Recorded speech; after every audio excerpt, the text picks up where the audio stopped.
Busy lang ba talaga? O di kaya ayaw na talaga niya sa'yo? Halika, samahan mo ako at pag-usapan natin ang mga sinyalis kung nanlalamig na ba siya sa'yo o di kaya nagpapakita na siya ng sign na ayaw na niya sa'yo. Pero bago ka kabahan sa mga sasabihin ko, tingnan muna natin, okay?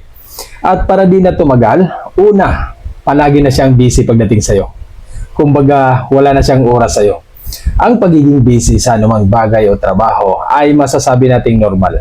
Pero kung pagdating sa iyo ay busy pa rin siya sa lahat ng oras, ibang usapan na po ito. Dahil walang busy sa mga taong nagmamahal ng tunay.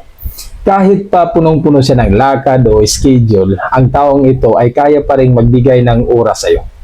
Pero kung hindi na niya ito magagawa, sign na ito na naghahanda na ang taong ito sa isang something na anytime na hindi na magtatagal ang relasyon nyo. Pangalawa, hindi ka na niya na-appreciate. Para sa akin, ang appreciation ay mahalaga ito sa bawat isa, babae man o lalaki. Makakatulong kasi ito para mas lalong mapatibay ang relasyon nyo. Pero kapag ito'y nawawala na, isang sign na din ito na wala nang pakialam sa iyo ang partner mo. Bakit? Kasi hindi na niya nakikita ang magagandang bagay na nagawa mo o nangyayari sa relasyon nyo.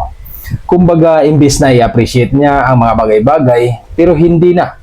Mas madalas na niya itong hinuhusgahan. Sinyalis na ito na nakapagdesisyon na siya o kumukupas na ang pagmamahal niya sa iyo. Hindi lang niya masabi sa iyo ng direkta. Kumbaga, kapag nag-uusap kayo, parang sampilitan na lang na ang trato niya sa iyo, hindi nang tulad ng dati. Ngayon, parang hindi ka na niya kilala. Yung tipong binigyan ka lang niya ng signal para ihanda mo na rin ang sarili mo. Ang pangatlo, hindi na siya nakikipag-away sa iyo. Sa madaling sabi, parang hindi ka na niya nakikita o naririnig. Hindi ibig sabihin na sa lahat ng pagkakataon, kapag nanahimik na ang partner mo, ay isipin mo na lang na baka takot lang sa iyo o pinagbigyan ka na lang niya.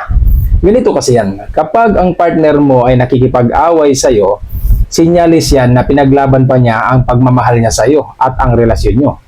Bigyan kita ng halimbawa, mababae man o lalaki.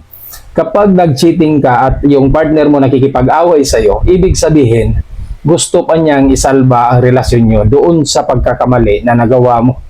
Pero once na hindi na siya makikipag-away sa iyo o hindi na siya nakikipag-argue sa iyo, isa lang ang ibig sabihin yan. Hindi na siya interesado sa iyo. Wala na siyang pagmamahal sa iyo. Kaya ang pananahimik minsan, nangangahulugan din ito na ayaw na niya sa iyo.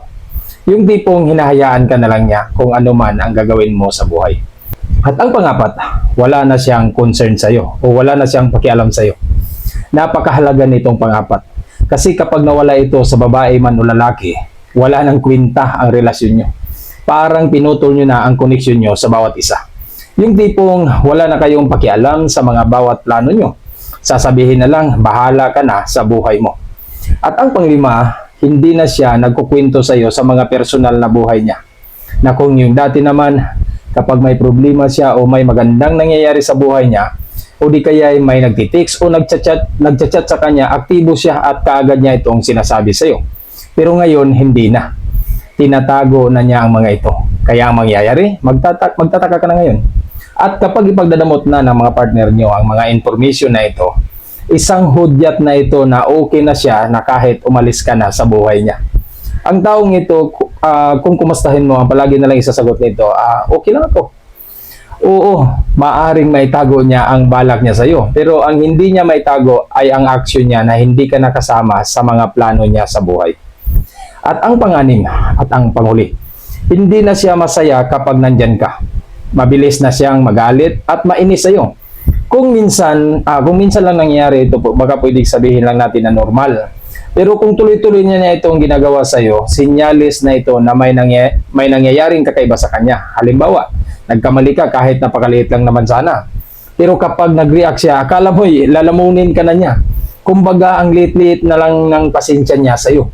Kabahan ka na kasi ang taong ito ay maaaring wala na talagang pagmamahal sa iyo.